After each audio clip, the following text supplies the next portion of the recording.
Bonjour à vous la compagnie. Aujourd'hui, on va parler de ce fameux documentaire Hold Up. Dans cette vidéo, je vais pas vous demander d'y croire. Non, je suis pas là pour ça. Je vous demande de comparer deux versions. Pourquoi ce documentaire est démonté de partout dans les médias, par les politiques? Pourquoi? On nous parle sans arrêt de liberté d'expression. Et je pense que ce documentaire, c'est un parfait contre-exemple. Un reportage a été créé, il faut respecter l'œuvre et en faire sa propre conclusion. Ça signifie quoi? Ça signifie que dans notre pays, on devrait croire seulement ce qui passe à la télé, seulement ce que les médias nous servent sur un plateau, et croire seulement les politiques qui nous gouvernent, pas écouter d'autres personnes compétentes. Quand tu fais un achat dans la vie, tu compares toujours le pour, le contre. Non, enfin, pour ma part, c'est comme ça que je procède. Ou deux services, c'est pareil, tu compares toujours. Alors pourquoi dans ce cas précis, on n'a pas le droit de débattre? En France, depuis tout petit, dans toutes mes salles de classe, on me demandait de réfléchir et de débattre. Et aussi de nous remettre en question. Alors si cela nous est retiré, qu'est-ce qu'on fait? Moi, ce qui m'indigne dans ce combat, enfin si on peut appeler ça un combat, c'est qu'on est sur un documentaire gratuit, financé par le peuple. Aujourd'hui, il est en ligne gratuitement. Et le réalisateur ne prend rien dessus.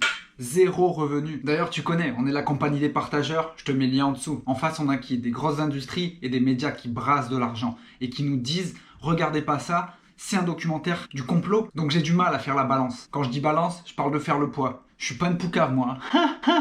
Je vous demande en aucun cas de juger qui que ce soit. Je vous demande s'il vous plaît de vous faire votre propre avis. Nous sommes en démocratie, même si elle a un petit goût amer. Tu le sens le petit goût amer là quand tu te fais contrôler pour le masque et que tu prends 135? On va pas dire amer de dictature, parce que bon après, y en a qui vont se tirer les cheveux. Ouais, ce mot est hard. Quand je dis dictature, c'est hard comparé à d'autres pays.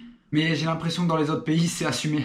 Mais monsieur Macron, promis, hein, je vous adore. Hein. Non, je veux pas être mis sur écoute ou en prison ou manger des amendes. Hein. Je kiffe la vie, alors si vous pouvez m'éviter ça, je vous remercie par avance. Allez la compagnie. Regarde ce reportage, de une, pour l'art du cinéma, mais aussi pour te faire ta propre réponse. Comparer les deux versions, celle de l'État et des médias en place, et celle de ce documentaire. Je vous mets un lien aussi d'un livre, Lobotomie. C'est un livre que j'ai lu il y a presque un an, et aujourd'hui, je pense qu'il va refaire surface avec ce documentaire. Je veux pas rentrer dans le mode complotiste ou autre, je suis pas là pour ça. Aujourd'hui, j'ai vu ce documentaire, j'ai lu ce livre il y a presque un an et je suis pas renfermé sur moi-même à me dire il y a des lézards, il y a ci, il y a ça, Illuminati ou autre. Ça, je m'en fous. Je veux juste vous dire, faites-vous votre propre avis. N'écoutez pas les bruits de couloir. Regardez et pesez le pour, le contre. Ce documentaire sert d'exemple, mais en général, dans la vie, faites-vous vos propres avis. Lisez, informez-vous. Non, mangez pas ce qu'on vous donne. Pour ma part, j'en ai fait une conclusion.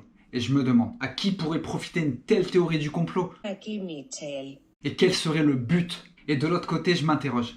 Autant d'énergie dépensée pour bannir ce documentaire ou discréditer ces intervenants en les insultant de charlatans ou d'autres adjectifs? Je vous mets le lien en dessous. Faites-vous votre propre conclusion. Et je vous le répète, sur ce docu, mais dans la vie en général. Aujourd'hui, la vidéo, elle était un peu sombre, comme moi d'ailleurs. Abonnez-vous à la chaîne et continuez de partager. Ciao, ciao la compagnie!